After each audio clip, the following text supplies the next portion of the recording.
joining us, and also thank you for being willing to share with us how this situation looks from Islamabad, from Pakistan, and the measures that you are taking. Prime Minister, welcome.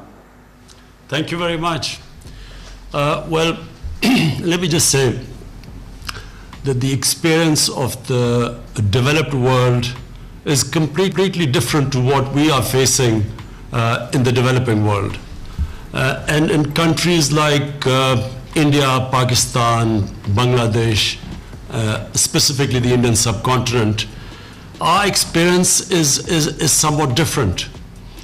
Firstly, the speed at which COVID-19 spread in Europe and in the United States, we are not experiencing that same sort of speed. On the other hand, we are still facing rising number of cases, and we still haven't reached our peak here. But from day one, the difference between, say, what we've seen in Europe and in the United States, and in fact even in China, the difference is that we had to face this twin challenge. One was to stem the growth of the virus, so hence the lockdown. But the bigger challenge, and increasingly in our countries, the bigger challenge is how to mitigate the effects of lockdown on our population with this rising poverty. To give people an example of what we are facing in Pakistan, and I think it's the same sort of situation in India and possibly in Bangladesh. In Pakistan, we have 25 million workers who are either daily wages or get paid weekly or are self-employed. So when we locked down like the whole of the world to stop the spread of the virus, all these people became unemployed. And when you're talking about 25 million workers, you're talking about 25 million families. And actually it has affected round about almost 120, 150 million people. And these 120 and 50 million people face stark poverty. Unless the men or the women who were working, unless they work, they cannot feed their families. So what we did was, and I'm very proud of my government, we came up with this cash transfer program. And we touched 15 million families. So far we have touched 15 million families with cash transfers. And this is what's mitigated the effects of the lockdown. But this is only a short-term solution. So therefore, despite the rising cases in our country, we have decided to go and ease the lockdown.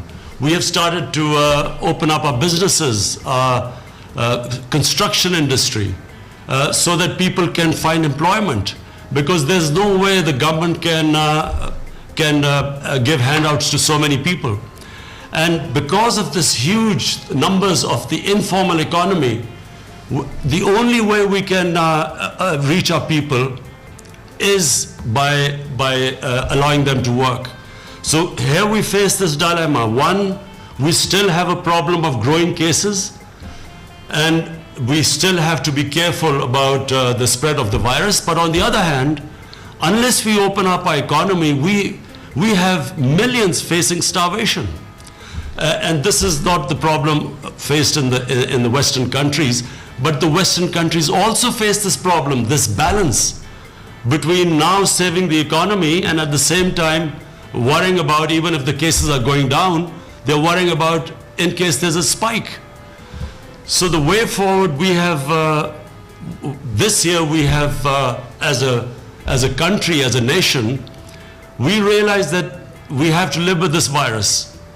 At least until a vaccine comes out, we feel that this year we just have to learn how to live with it and balance this. So to balance this, what we have raised a volunteer force of 1 million volunteers who will help the administration because the administration is already overburdened. The law enforcement agencies, they've become overburdened by trying to impose a lockdown.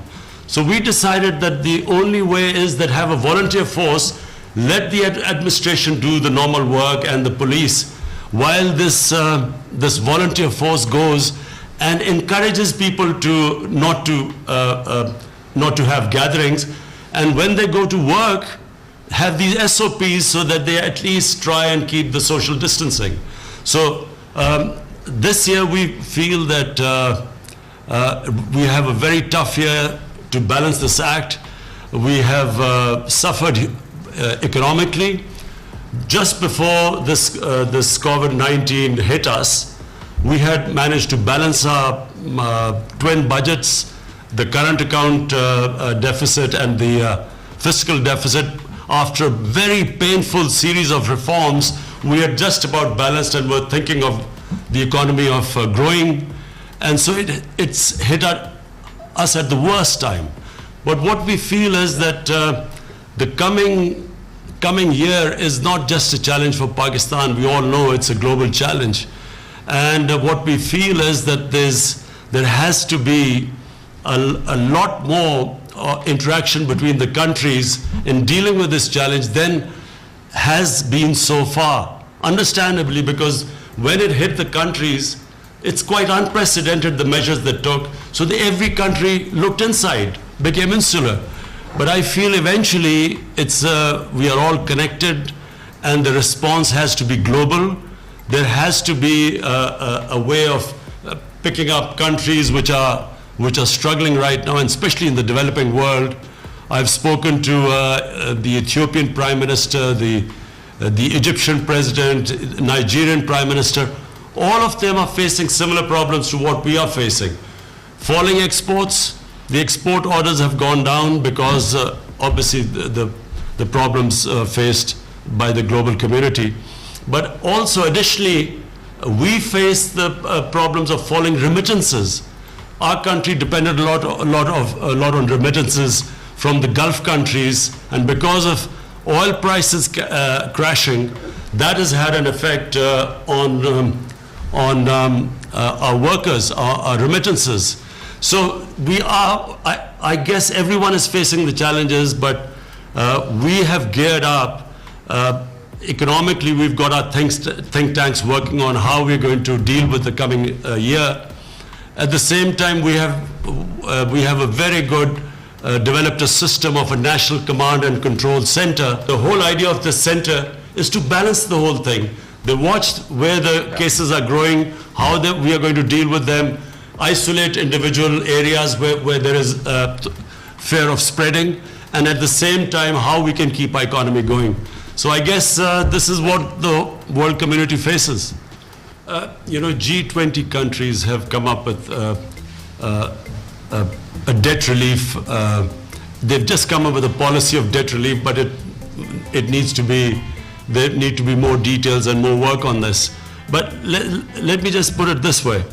A lot of the developing world faces the situation where, because of their debt servicing, their fiscal space has contracted. They don't have enough space actually to cope with this challenge of health facilities, because the biggest problem caused by COVID is it's overwhelmed the health facilities, the hospitals. So therefore, the reason why there should be a debt relief, and the G20 is looking into it, because we need that fiscal space now to divert resources towards health and also to environment. And unfortunately, right now that space is not there. And as I said, I spoke to the heads of Nigeria, Ethiopia, and Egypt. All of them face a similar situation to us. Yes, no, thank you very much, Borge. And indeed, I was very inspired by, saddened and